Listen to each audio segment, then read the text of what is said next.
afternoon, everyone, and welcome to the third panel of today's conference on jobs and skills.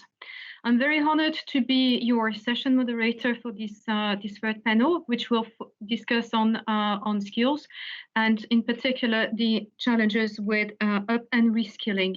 And I'd like first to thank everyone for being with us today. Last summer, the Commission issued a renewed skills agenda, which concludes with the following sentence: the recovery of our economy, strengthening Europe's global competitiveness, and pressing forward with the green and digital transitions requires a bold skills policy. And in this strategy, the Commission set very ambitious targets in terms of up and reskilling people. As a sector, providing 1 in 7 jobs in the EU and giving a job to 1 in 5 young workers, we couldn't agree more with this objective. As we heard earlier today, retail and wholesale not only provides many jobs, but the sector is going through tremendous transformation, in particular arising from digital. The COVID-19 crisis, we've heard also earlier today, accelerated this digital transformation, with investments initially scheduled over years taking place in just a few months. Our Pact for Commerce, which was issued during the summer, calls on the Commission and the Member States to step up support to investment in skills, to support the transformation and build resilience in the sector. We're pleased to have support from our social partners Uni-Europa at EU level to work on this. The pace and the scale of change in retail and wholesale means that our sector can both benefit and contribute a lot to achieving the Commission's objectives with regard to skills. Training and in retail and wholesale takes many forms. It depends on the companies, the size, the culture, the local circumstances. And we will hear today a great panel, examples illustrating the diversity of initiatives, the creativity in setting up the programs, but also the need to empower beneficiaries and ensure their buy-in to achieve success. We will also discuss the need for public policy support. So together with us this afternoon, we have Ana Vicente, who's Head of People and Leadership at SONAE, who will talk about what SONAE does in terms of upskilling. We have Stephen Haarke from HDE, our German Retail Association, who will explain how collective bargaining helps skills development. Tormod Skjerve, who's a senior advisor at VIRKE, our Norwegian Services Member Association.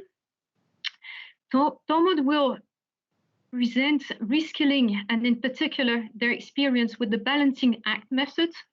Jacqueline from Twerda from the Dutch trade union CNV will share her experience with individual learning accounts. And finally, we will hear from Despina Spanou, who's representing Executive Vice President, Commission Vice President Margarítis Schinás, and Despina will comment on the initiatives presented and outline the forthcoming proposals in the Commission's work program to develop a European skills agenda. So let's start this discussion with you, Ana Vicente. You're heads of people and leadership at SONAE. You're also the leader of diversity of the European Roundtable for Industry, ERT, and we look forward to understand more about what you're doing at SONAE. Thank you. Hello, so first of all, good afternoon to you all. On behalf of SONAE, I would like to thank EuroCommerce for the invitation to participate in this discussion. First off, we would like to express our satisfaction with the new European skills agenda. It seems that SONAE's efforts around reskilling and upskilling are very much aligned with it. It is in fact a reassurance that we're on the right path. We aspire in fact to be a trustful and a reliable partner between the Commission and the Portuguese government in delivering these endeavors. For SONAE, it is a responsibility we take very seriously towards our workforce and towards society at large. So here in Portugal, we face, I believe, the same issues as our colleagues throughout Europe. So prior to COVID, which, as we know, had and has been having a compounding effect and making these issues even more pressing and urgent, the Commission released its report on education and training in Portugal. So unfortunately, I'd say that the report confirms what we already knew. So we have a skills gap in Portugal. The Commission explicitly notes that we have a significant proportion of low qualified adults. And as a reference point, for the sake of us remembering, we have only 35.5% of Portuguese adults between 30 and 44 years old that have post-secondary education, which is very much below the European average. Another interesting number before jumping into the examples is that around 35% of Portuguese companies report to have hard-to-fill vacancies requiring ICT skills, with a proportion of ICT specialists in the total workforce standing at 2.2%, also very much behind and very much lagging in terms of what we need. And another interesting number is that only 10% of adults here in Portugal are fully engaged and committed with adult learning and lifelong learning programs. So this is an issue in Portugal, and SONAE, as the biggest or the largest private employer in the country, considers it as an issue of the utmost importance to us. So we set out to address these challenges, I'd say, in a structural and very transformative way, aligning goals and actions at all levels of the organization. From our chairman, Paulo Azevedo, who is working at an international level to identify best practices and strategies across industries and national borders, to our business leaders, who must act as ambassadors of this transformation, and our HR teams, from recruiting to learning and career development, who are always designing innovative programs to reshape the talent pipeline and to equip our people, I'd say, with the necessary skills for the modern and future workplace. And Christel, if you want me, probably I can jump into some examples now.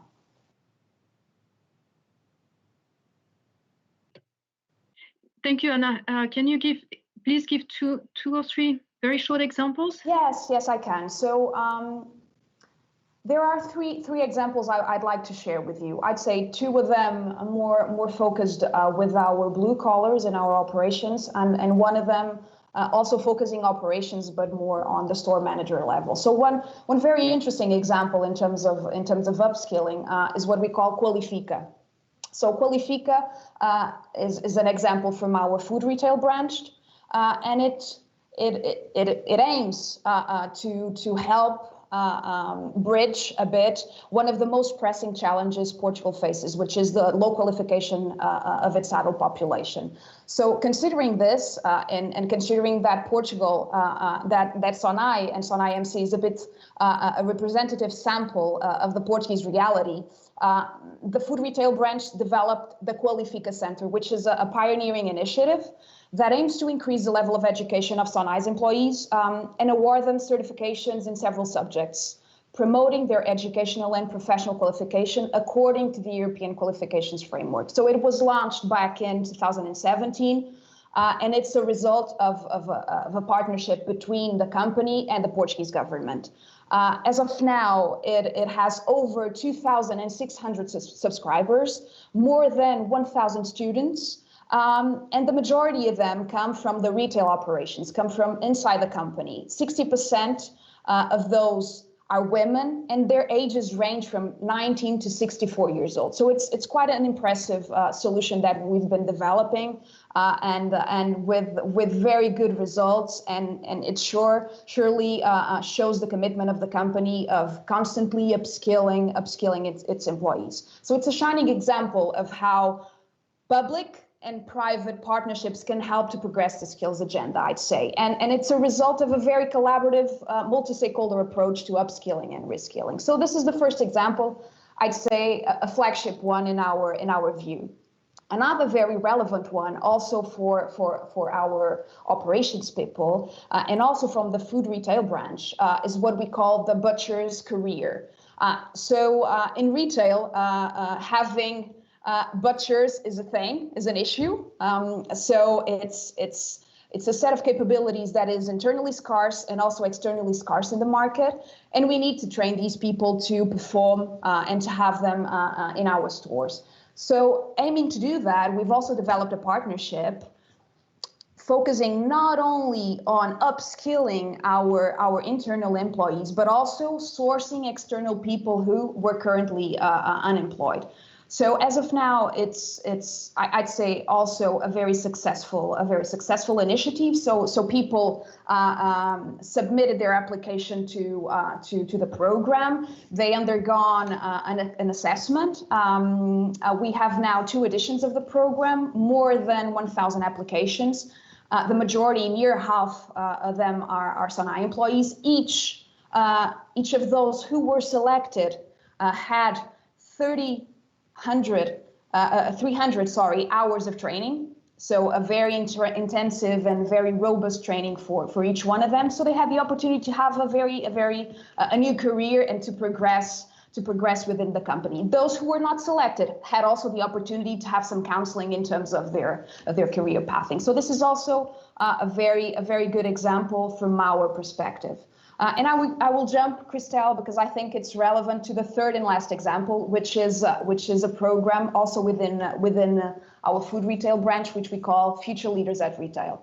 So as we all know, the store manager role in retail is of the utmost criticality.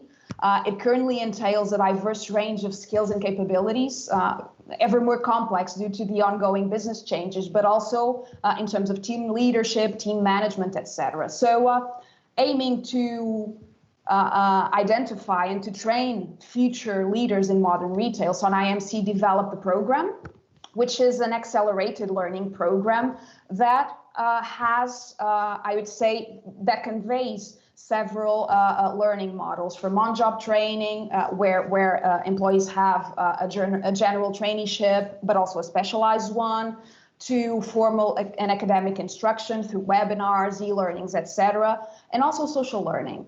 And here, what I believe to be the differentiating edge is that, of course, they have tons of training in terms of commercial functions, operations, logistics, etc., but they also are equipped to learn about the vision of the company and also to address the industry's most pressing needs. So they have content on sustainability, on diversity, on digitalization, but also on the skills of the future. So they're taught about emotional intelligence, critical thinking, adaptability, optimism.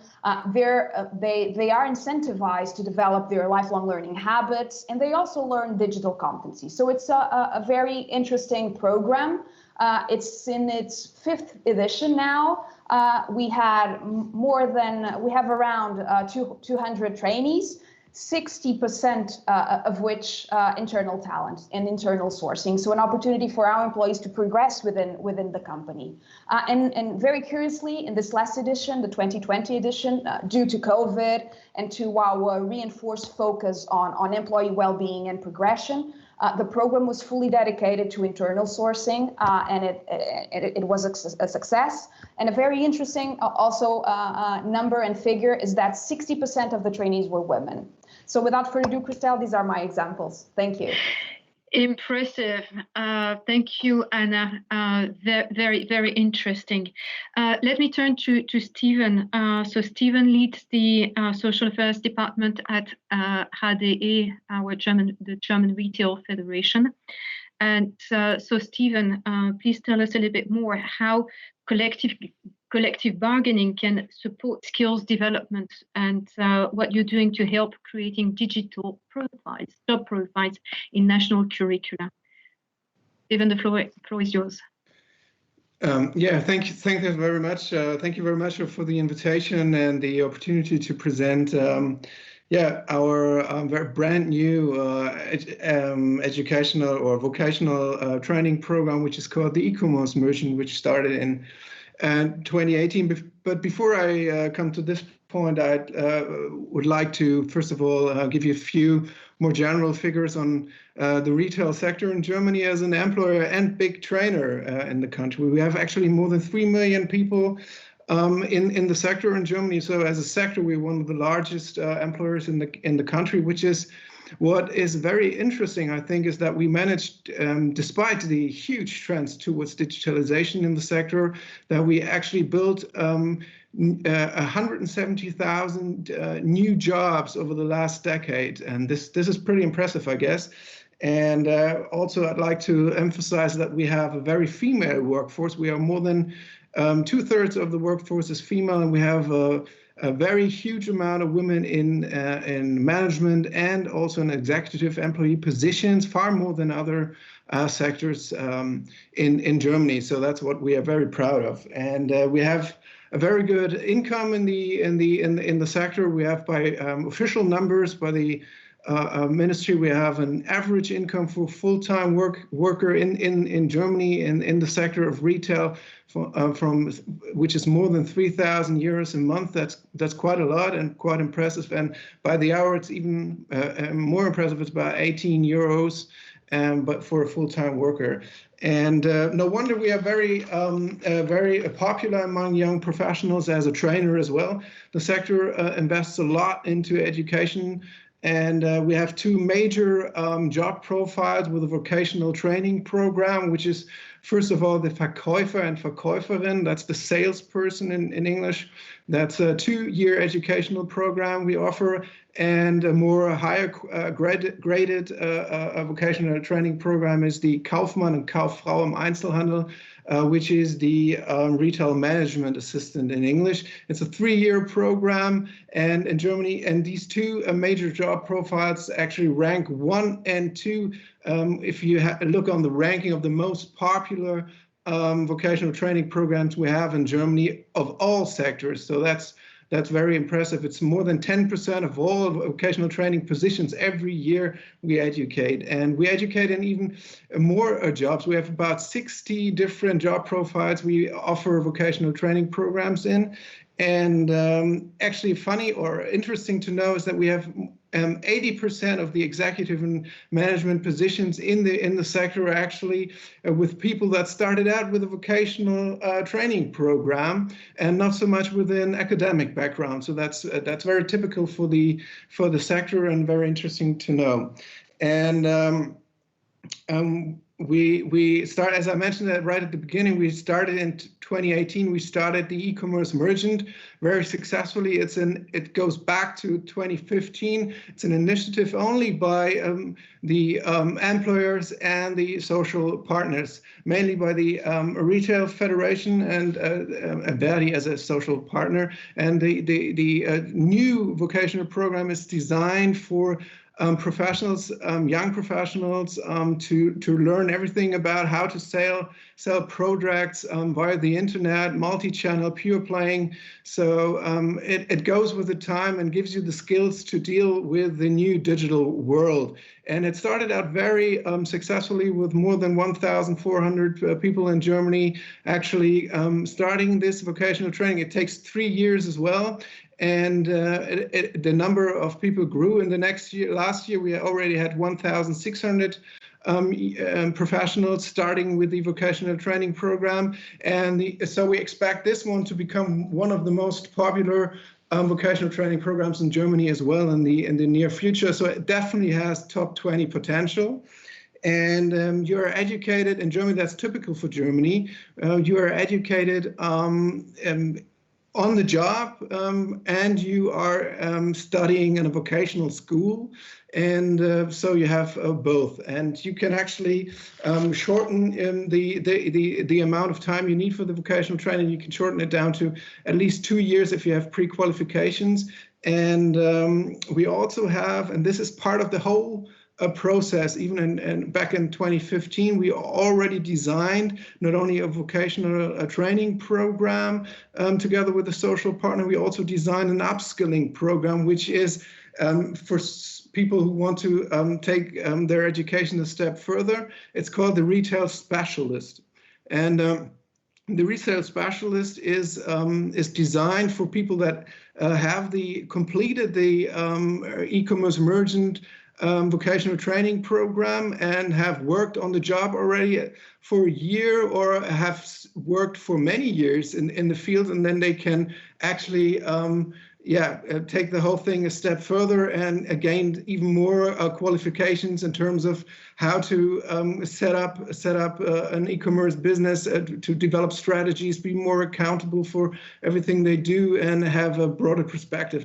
And it's not only designed for like young professionals who have the e-commerce merchant. It's also designed for a long lifetime training, really. So if you have someone in the company you really appreciate who's been working for 10, 20, 30 years in your company and maybe is lacking a bit of skills in terms of e-commerce, you can actually, if you get him motivated, and you can actually ask him to make the retail specialist, or he can actually gain or seek making complete the course of the e-commerce specialist. So that started out in 2020, so it's actually brand new. And we haven't have the figures now, but I assume it will be very popular because of the big shift towards digitalization in the sector we have at the moment. That's fantastic. So we now heard the importance of collaboration, the importance of partnership from SONAE. Again, how associations from HDE, how associations can support apprenticeships and keep on adapting to new circumstances. Now, Tormod, you will. So, Tormod, you have 20 years experience in training and in engaging with external committees on behalf of VIRKE on training. This is your basically this is your life and blood.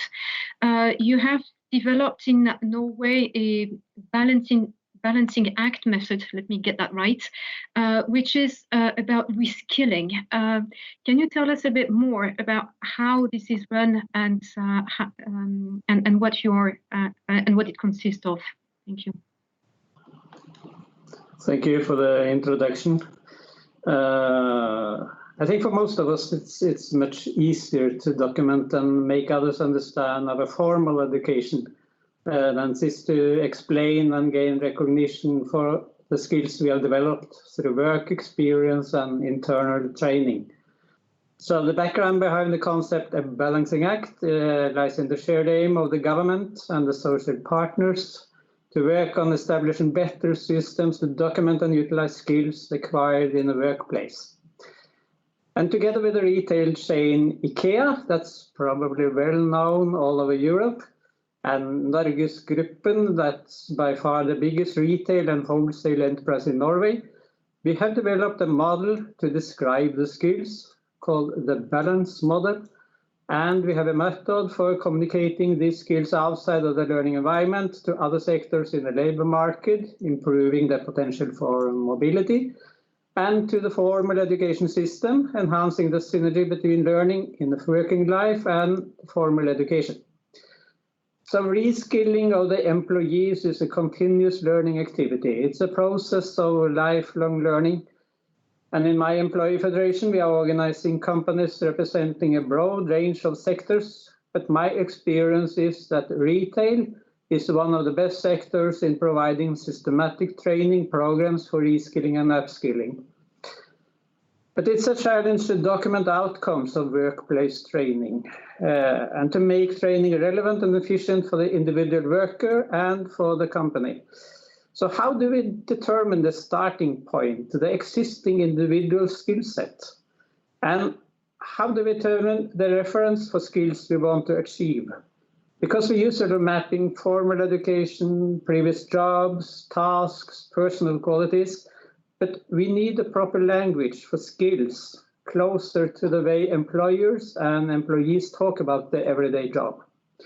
So the idea for the balance model came about during the interview process with shop managers, because it was obvious that they did not only acquire skills by structured in-depth training on particular subjects, but by developing a variety of skills required simultaneously in the job, making it all fit together in a fluid and flexible way. So their day-to-day work is not only complex with a lot of different tasks, but it's full of contrasting demands, hence the balancing act. So this concept of a balancing act is developed within a retail sector, but it applies, I think, to every sector in the labor market.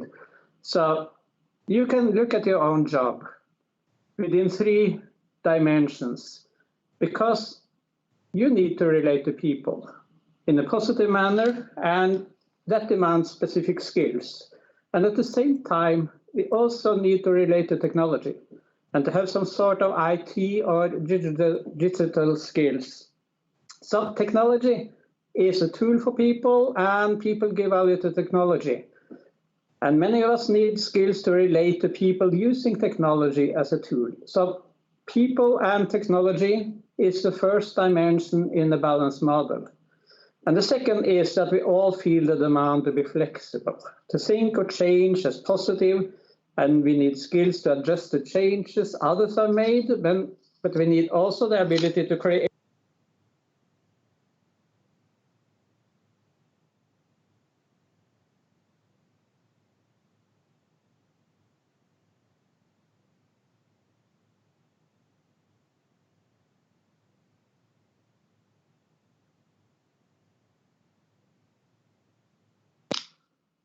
This was automatically muted. Was that a part of my message? You didn't like the mentions? Sorry. Please go on. Yeah. Because I was telling about the second dimension between flexibility on the one side and to do the routine tasks and to have the necessary professionality to perform the job on the other hand. And I think in every workplace, we find the skills, key skills to productivity in this balance between flexibility and routine. Being overly interested in innovation without taking routine seriously or keeping all routines in place that no longer serving the purpose, that will negatively affect the productivity. And the third dimension in the balance model is that you can look at every job in every sector and you can see people struggling to find the right balance between pace and presence. Because we have to speed up, we have to take decisions, deliver results, doing a really fast multitasking activity, but we are not very efficient if we are not able to stay present in time-consuming situations and to pay full attention to the person and the tasks at hand. So this is how we communicate a skill standard for a specific job in the working life or a set of individual skills. Within this framework of people, technology, flexibility, routines, pace, and presence, all of the skills that are used in the workplace can be situated on this balance model. And all reskilling and upskilling can take place within this framework. But it's a method to communicate these skills, because we usually identify around 150 to 200 different skills that we need to perform a job. But it's impossible to communicate this amount of skills to people outside that have no clue about our job. So we narrow it to a maximum of 15 key skills. Clustering skills give priority to the most important. And the content of this set of key skills described in terms of learning outcomes, because learning outcomes is how the formal education system is used to communicate results of education programs. And now we do exactly the same in the working life. So we believe that using key skills and learning outcomes might be the bridge between education and working life, and to make better synergy between the learning in all areas and improve general understanding of skills. This is a new publication in Norwegian, launched in end of October, but it will be available in English in about 2 weeks, in the web version and in a paper copy. And you can read more about a balancing act, and we give examples from 5 different case studies in detail, how we develop the skill standards and individual sets of skills. And we give some policy recommendations for the next step to take to improve the strategy on reskilling and upskilling through learning in the workplace. Because the Balancing Act contributes to the validation of prior learning in the working life. It contributes to mobility within a sector and between sectors. It contributes to integration of refugees in the working life. And we contribute to the transference and cooperation between education and the workplace. So this is a short introduction to Balancing Act developed in the retail sector, but applicable to all sectors in the labor market. Thank you. Thank you, Tormod. This is also extremely interesting to look at the reskilling and how to screen skills. Now I'm turning to Jacqueline. Jacqueline, you are a trade unionist with the Dutch trade union CNV, and you have been involved in setting up the individual learning accounts initiative in the Dutch context. And I think you have very powerful messages also to pass on in terms of how to go about learning individual learning accounts and where the whole thing starts. Jacqueline, please take the floor.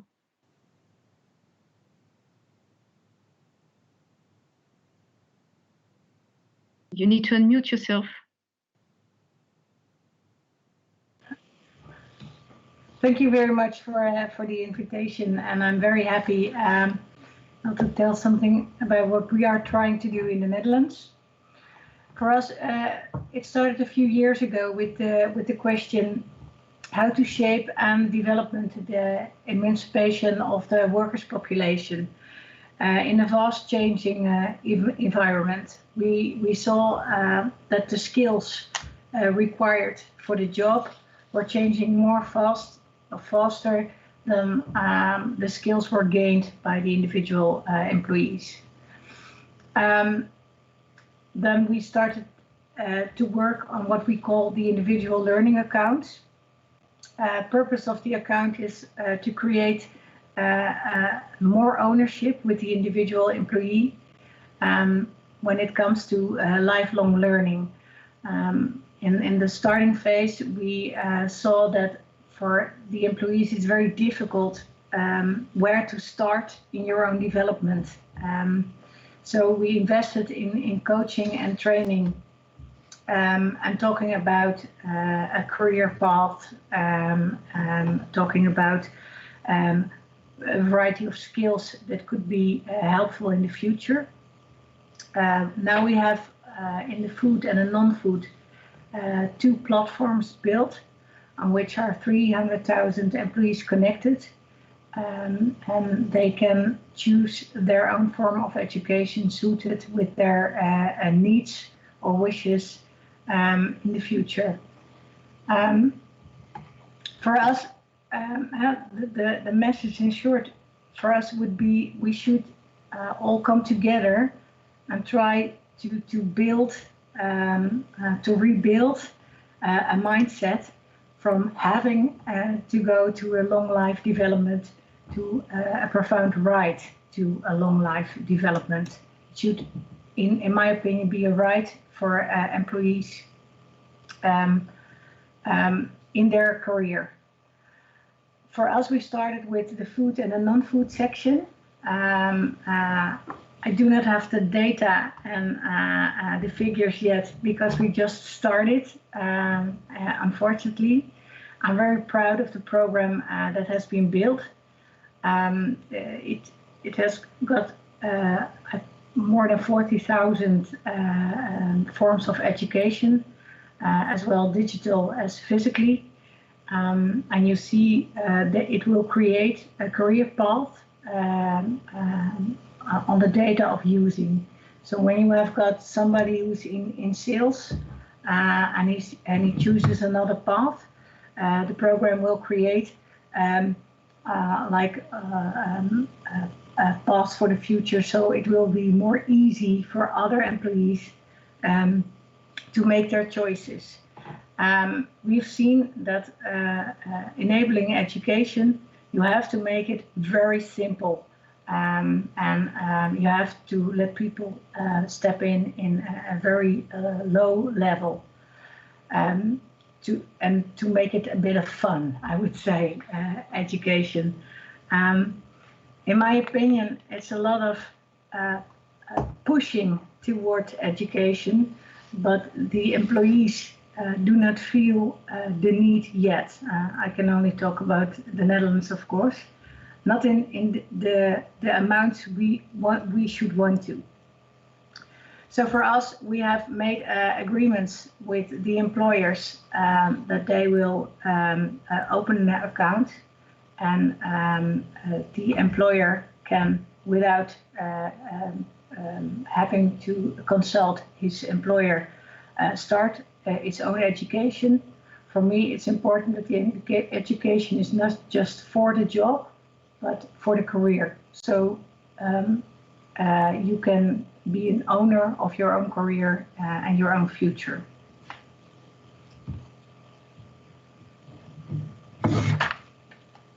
Thank you, Jacqueline. Despina, turning to you now.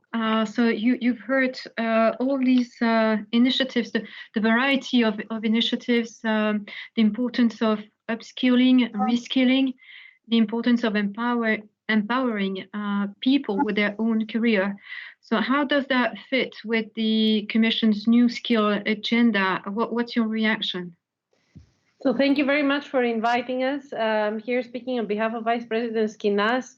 You know that skills is part of a portfolio that we call the European way of life. And the European way of life is made so that skills do not come necessarily as a top-down approach. They have to come as a matter of sharing of responsibility.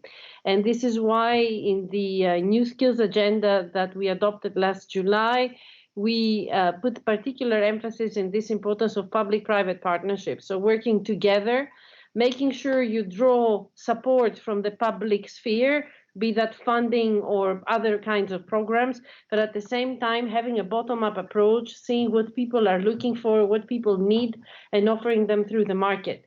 So the market needs to find the opportunities, and the public authorities and the public sphere needs to offer these opportunities and support them. So I think that in what we heard now, in the 4 examples that we heard, I see a lot of that, and I thank you for taking this very practical approach for today's session.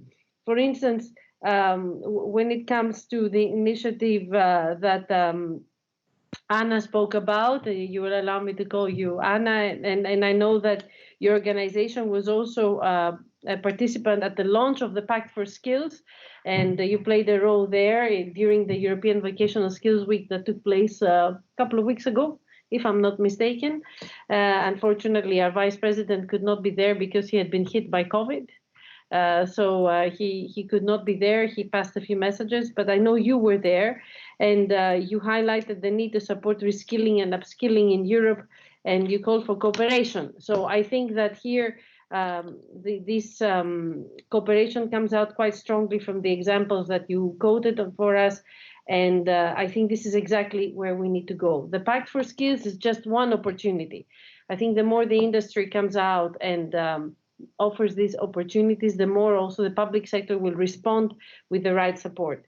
Then initiatives like the ones that Stephen presented for the vocational education and training, especially on e-commerce. This, as you know, is particularly important. Look at what happened with COVID, how important for the retail sector e-selling became. And in Europe, we always thought that we were behind in this area compared to other parts of the world. I think now we're moving forward because, as you saw, this was an opportunity also for the smaller and medium-sized sellers to occupy the ground during COVID times when online sales became the reference rather than the exception. So for us to grasp this opportunity in Europe and to promote European retailers selling online, we need to equip them with the right skills. And I think that there, again, this digital transition and the relevant skills that you spoke about, Stephen, were very, very relevant and very much into the thinking of our skills agenda, where we are making a very big point about the acquisition of digital skills, as today in Europe the figures are quite low, both on the side of the purchaser but also on the side of the seller. And I think if one has it, the other one should have it too, and it's about skilling the whole force for going online and to make it future-proof. Of course, that means you need this lifelong learning approach that you mentioned, and I think everybody has seen that in the new European updated skills agenda, this lifelong learning becomes a reality. We have included skills and lifelong learning in all our programs, and you will see that in the funding opportunities that will come in this financial period, this will also be the case, exactly because there will be great impact from COVID in the market. We will need to reskill people who are in the second part of their job cycle, of their life cycle in the workplace. So it is very important that we continue this lifelong learning, and I think you have seen that in our multi-financial framework, this is very much the case. I really like the balancing act approach that Tormod spoke about. And I think you did make a very good balancing act there in the way you presented it. Because it makes it possible to describe skills that are acquired in the workplace so that you can also value them in other opportunities. You have to value your learning outcomes. You have to have a way to present them. We now have all these private initiatives in many companies, in many big companies, where you have a portfolio of skills that you move with you wherever you go. But that's why in Europe we try to create a European reference for this, a European approach, and that's our initiative on micro-credentials. As you know, this is exactly the idea, that you should have a way for this to be a point of reference that is common to all, also beyond borders. Because again, if we're going to go into this digital transition that we spoke about under the previous initiatives and examples, it is also important to have a cross-border approach. And I think that's where also Europass can be very interesting, because it's again a European reference, and that can be very helpful. Then on individual learning accounts, what can I say? You know very well that it is a flagship initiative. I think we consider that a very good approach. I think that the problem we have today is that where they exist, these individual learning accounts, they differ from one country to another. In accordance with the strategic choices that are made at national level. So our aim here is to try and have a European approach, an approach that fits to the people and that allows people to move around with their skills and to be able to obtain labor opportunities wherever these are available. So I think that this skills revolution that we proposed in the new skills agenda requires this kind of approach, and the example that you gave fits very much exactly this element, because we think that through individual learning accounts you can also make lifelong learning more of a reality, because you always have a point of reference on everything you have done. You know that we have committed by the end of next year we will possibly come forward with a European initiative on this. So let's see, help us in the assessment to show that it is useful. Now, this was on the examples. Now, you told me originally that I could ask questions to all the speakers. I don't have, I could ask many questions, but I have one that fits to all of us. When we assumed this office, the office of the mandate of the Commission von der Leyen, exactly 1 year ago, actually, yesterday, 1st December 2019, we saw on our list the new skills agenda. We started working on it, and we were ready around April. And then we all thought that, well, what kind of skills agenda are we going to propose now if we do not consider what's happening with COVID? And I can tell you that back in April, May, the impact on the economy of COVID had not been as visible as it is today, where we know there is a second wave, possibly a third wave, and when we have a better idea of the long-term impact of this pandemic, but also of other possible pandemics. So as you have seen, we have adapted the skills agenda. So I wanted to see with you, how do you see your initiatives? Do you think that these kind of initiatives need adaptation because of COVID? Are they so flexible that they can be useful anyway? What can we do? And then something that is a little bit more tricky. We hope that in their national plans for benefiting from the Next Generation EU program, member states will put a good word for money on skills so that they create the relevant incentives. From your national perspectives, because you all come from different parts of Europe, how are you working towards that direction, and do you see that happening? Thank you very much. Thank you. Can I also ask the panelists to also spell out to Despina, how can the Commission help you going forward? So the impact of the COVID crisis, how to make sure that member states spend the money on skills, and how can the Commission help? Anna, do you want to say a few words to start? Sorry, I was unmuting myself. Yeah, probably many questions, so I will try to be very fast, taking into account that other colleagues have to speak. So first of all, on the flexibility and adaptability of our initiatives to the COVID-19 context, I mean, they were born before COVID-19, and some of them probably will be easier to adapt than others. But we saw in the company during SONAE, during the whole COVID-19 context, was able to ensure training to its employees, being able to reinvent itself in the way we've done things. So I think it's not an obstacle. It will be a learning journey, but this whole pandemic has shown us that we're able to adapt in a very, very fast manner.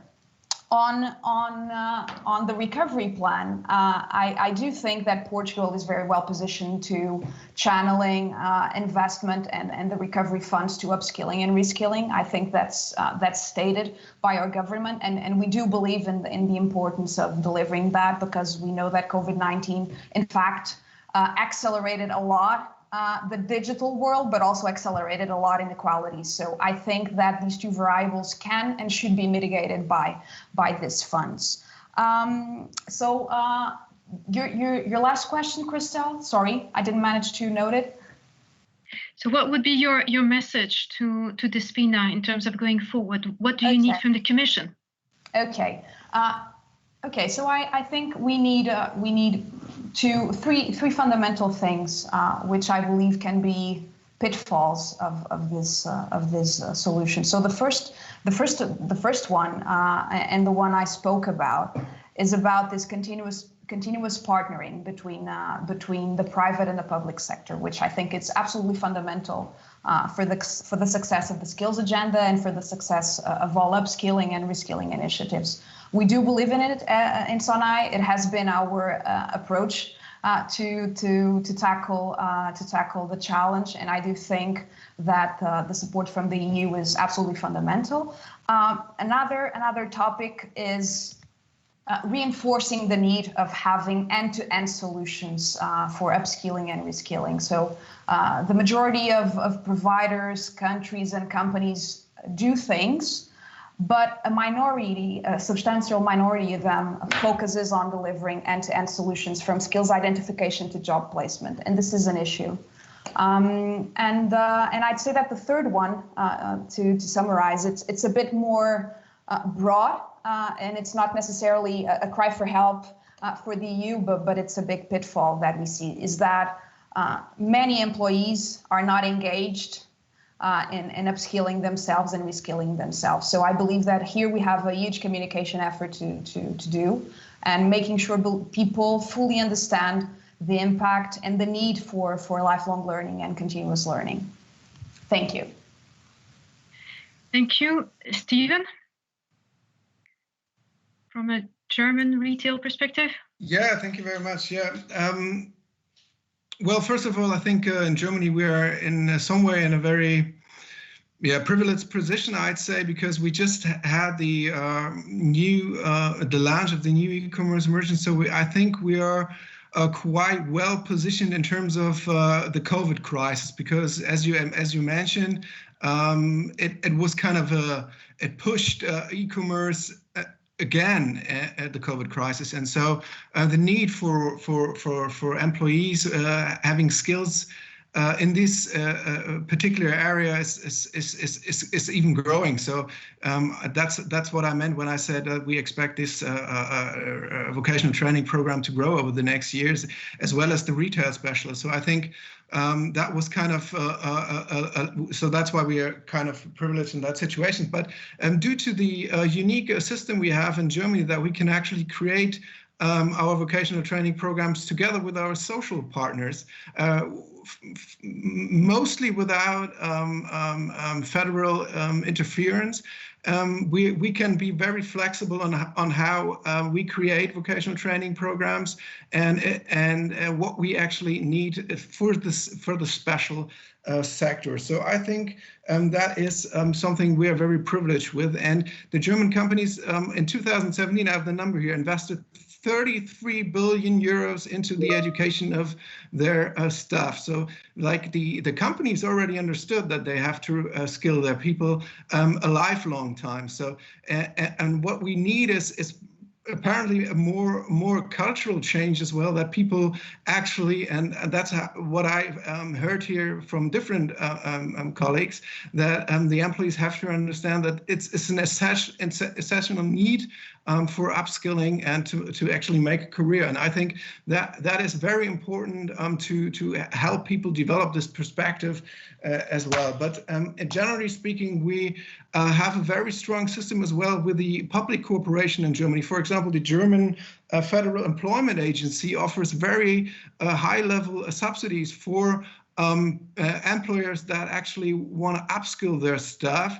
You can gain up to 75–100% of subsidies if you upskill your people in terms of wages, but also in terms of what the courses cost, and everything what the Commission can actually do to support financially the national federations or the national organizations to finance upskilling would be, I think, very helpful, but not in an obligational way, only by obviously if social partners want that, or even if companies want it. We need very little obligation there. It's all by the free initiative of social partners and companies. Thank you. Thank you, Stephen. Tormod, you have a little word for Despina and then Jacqueline. Yeah, sure. Because we in Norway we have allocated a lot of millions of euros to upskilling and reskilling in this situation. But I think Despina Spanou herself made a good point, because it needs a balance between a bottom-up and a top-down approach to be successful in a lifelong learning policy and strategy. And that's about this, to document the skills for the individuals. We tend to have a focus on education and not that much on skills. And I think for mobility prospects, and that's more important in the COVID situation than before. If you look at the tourism sector, the hospitality sector, people will not go back to the previous job in the same amount as before the COVID. So they need to be able to document the skills to be recognized and to have a job in another sector and to utilize the skills. And one other point, I think it's we see in Norway as a key is the dialogue between employers and employees, to have this social dialogue as a fundament for the reskilling and upskilling of people, to agree on the objectives and to have a good cooperation with the government. I think that's in Norway that we give emphasis to this social dialogue. Thank you. And you, Jacqueline, in 2 minutes.